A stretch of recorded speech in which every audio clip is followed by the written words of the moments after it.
De bouw van een nieuwe kerncentrale kan heel wat opleveren. I would not have the business I got today without that boost to the area. Maar dat geldt niet voor iedereen. En verder in deze uitzending. Archief van de Schelde voor eeuwig bewaard. En jongeren ondervraagd in taxis.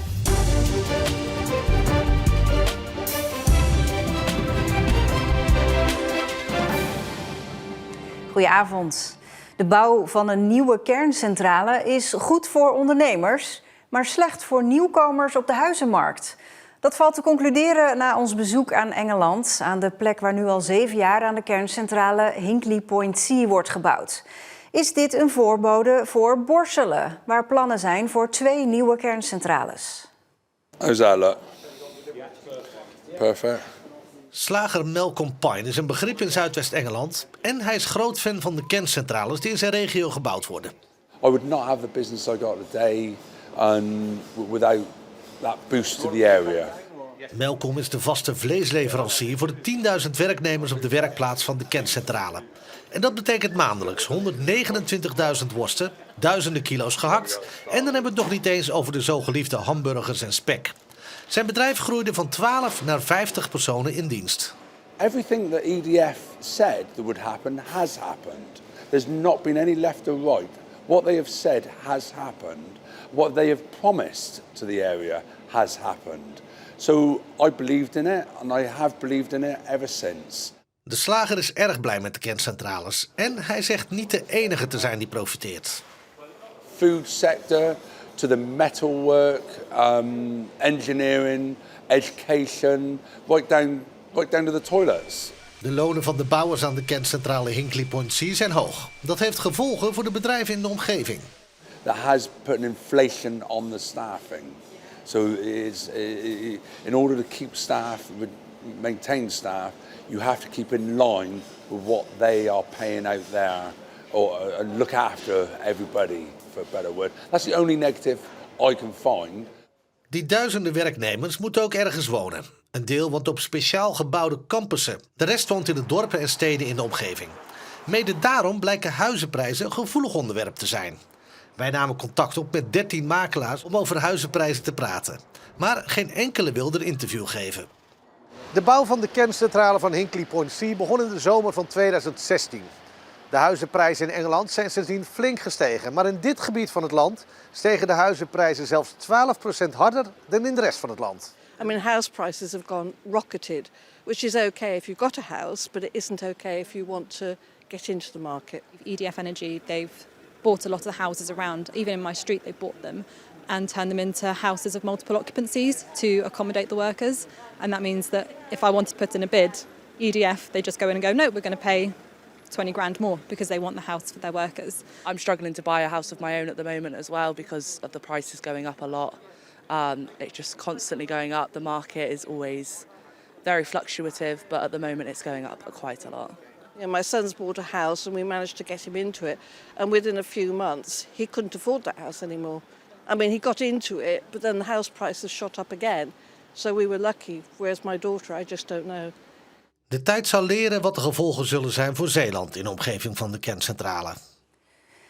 De hele week zenden we reportages uit over de gevolgen van een nieuwe kerncentrale. Morgen gaat het over de protesten tegen kerncentrales. En de al eerder uitgezonden reportages vind je in onze app en op de website.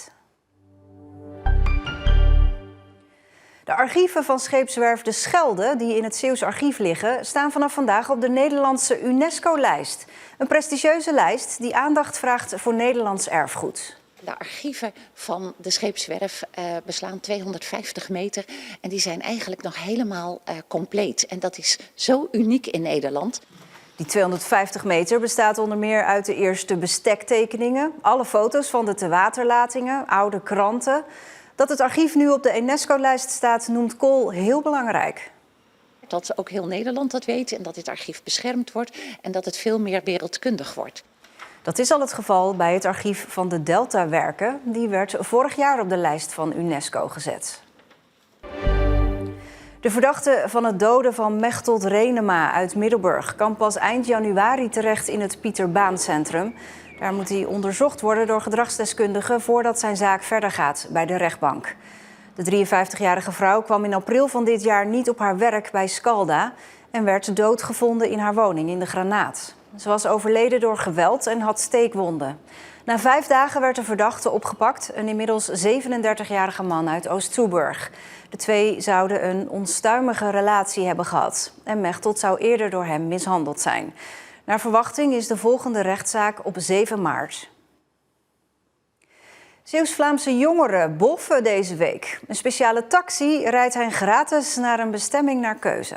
Maar niets is voor niets. In ruil daarvoor moeten de jongeren vertellen wat ze missen in Zeeuws-Vlaanderen. De provincie doet alles wat ze kan om te voorkomen dat jongeren vertrekken en niet meer terugkomen. In de taxibus zitten vandaag Fabian, Laurens en Lucas. Ze gaan een dagje naar Utrecht en rijden mee tot aan station Kruiningen-Ierseke. Over wat Zeeuws-Vlaanderen voor jongeren aantrekkelijker zou maken, hoeven ze niet lang na te denken. Ja, openbaar vervoer is niet altijd even ideaal in Zeeuws-Vlaanderen. Je moet al, als je met de puur OV kijkt, dan moet je al zo'n beetje 3 kwartier rijden vanuit Terneuzen. Wil je überhaupt bij het dichtstbijzijnde treinstation komen? Hoger onderwijs en banen voor hoger opgeleide jongeren die terug willen komen na hun opleiding staan ook op hun lijstje. Dat zou ook mooi zijn voor de jongens zelf, want ook zij gaan buiten Zeeland studeren. Ik denk dat ik naar Wageningen ga. Het plan is om in Leiden geschiedenis te gaan studeren. Waarschijnlijk ook naar Wageningen. Of ze daarna terugkomen, weten ze nu nog niet. Misschien dat dit project daar verandering in kan brengen. Alle wensen van de jongeren worden verwerkt tot 3 concrete voorstellen die er op korte termijn ook echt gaan komen. Wat is nu nog niet duidelijk, maar er zou zomaar eens een mobiele hangplek tussen kunnen zitten. Dat zou iedereen leuk vinden. Ja, het gaat eigenlijk altijd wel over activiteiten in Zeeuws-Vlaanderen. Wat is er te doen voor Zeeuws-Vlaanderen? Zowel uitgaan als ergens een drankje doen. Die plek waar jongeren kunnen zijn, die wordt zeker gemist. Het zorgt al bijna een jaar voor onrust onder ondernemers en gebruikers van de stranden in de gemeente Sluis. Het nieuwe strandbeleid van de gemeente. Vanavond stemt de gemeenteraad over de plannen, waar de scherpe kantjes inmiddels wel vanaf zijn. Maar het heeft nog steeds grote gevolgen voor ondernemers en gebruikers. Het is druk langs de kust, soms te druk. Zo is het op mooie, warme zomerdagen tussen Breskens en de Belgische grens dringen op het fietspad over de duinen.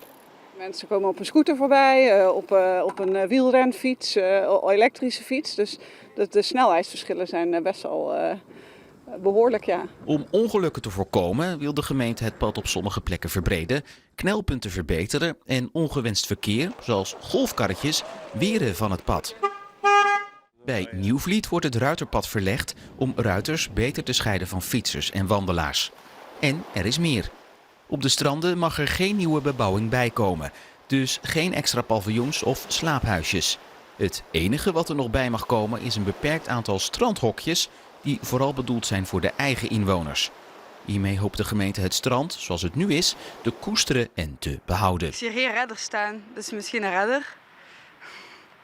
Voor de veiligheid van de kinderen en zo. Voor de veiligheid wil de gemeente langer in het jaar bewaking op het strand en wil het op termijn vaste strandposten in Groede en Breskens in plaats van tijdelijke mobiele plekken.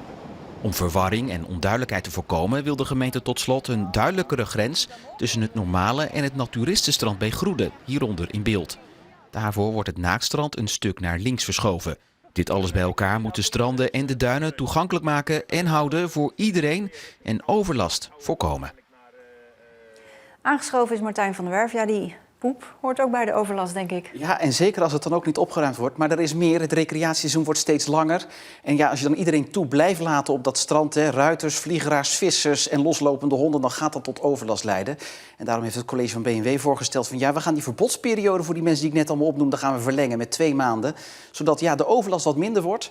Ja, dat was tegen het zere been van de ruiters in. Want die zeiden, ja, er blijft er helemaal niks meer over van ons loopseizoen op het strand. Ja, ze hebben de meerderheid van de gemeenteraad inmiddels achter zich gekregen. Die is ook tegen de aanpassing van de verlenging van de verbodsperiode voor in ieder geval dan toch de ruiters.